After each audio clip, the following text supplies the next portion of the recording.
Hello mga igsoon, mayong adlaw kaninyong tanan. Dinhi ni bidyuha atong pag-iskutan ang pagsaysay sa usa ka tawo nga gigamit sa balaang espiritu sa kamatuoran. Diin gihubad niya ang pulong nga balaan. Diin kadaghanan kanato wala gayud nakahibalo kung unsa ang buot pasabot sa pulong nga balaan kay sama kaniadto ilabi na sa pagbuhat nato sa mga seremonyas o sakramento.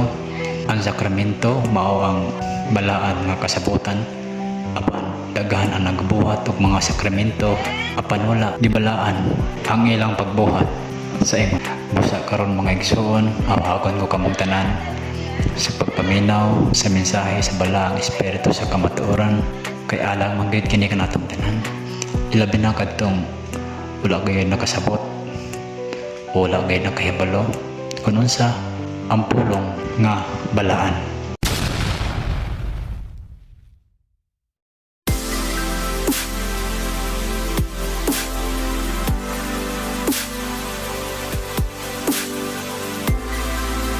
Ani ako pangutana nga na kanimukol. Unsay buot ipasabot sa pulong nga balaan?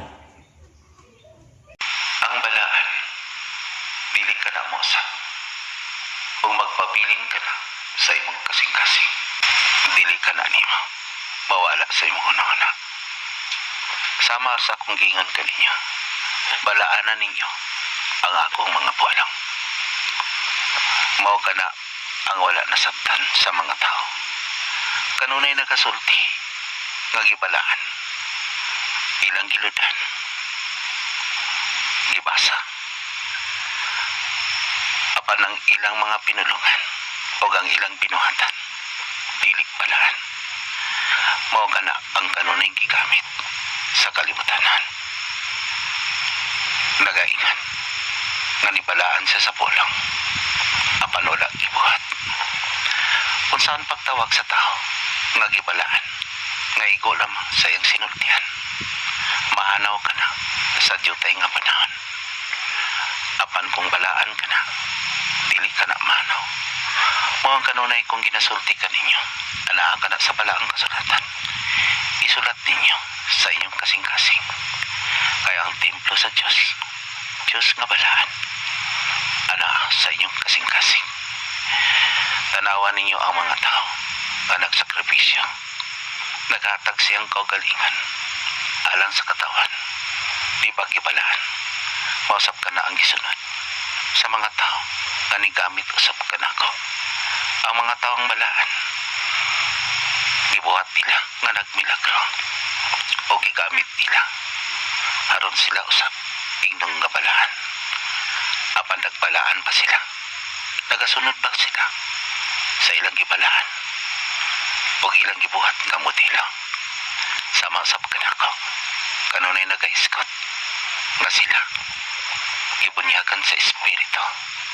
Apan gibalaan ba nila ang akong mga pulong? Kanunay ka na nilang isulti, usa ka na kapag pamakak o pagpakarunginan, nagpataas siyang kaugalingan, gigamit nila ang mga pulong balaan apan wala nila gibalaan sa ilang kaugalingan. Mao nga susihan ninyo ang nagsulti nga gibalaan ako. Tanawa sa iyang sinultian, sibo pa sa iyang binuhatan, panidaan ninyo o sisahan. Di ba anak ka na sa balaang kasulatan, anak? O sisahon ang nagsulti, kagibalaan bagit niya ang mga pulong nga balaan. Usbon ko ang balaan, dili ka na mawala sa mubo nga panahon. Di ba na ka na sa balaang kasulatan? O adunay nagatapok o kalibutanan, adunay gibuhat ng mga tawanan, ng mga gimbuhatan, pasagday sila. Kay kung tawanon ka na mubo lang nga panahon, apan kung iya ka na sa espiritu nga balaan, hangtod sa kaangturan, ana ka na sa balaang kasulatan. Sama ka ninyo din eh.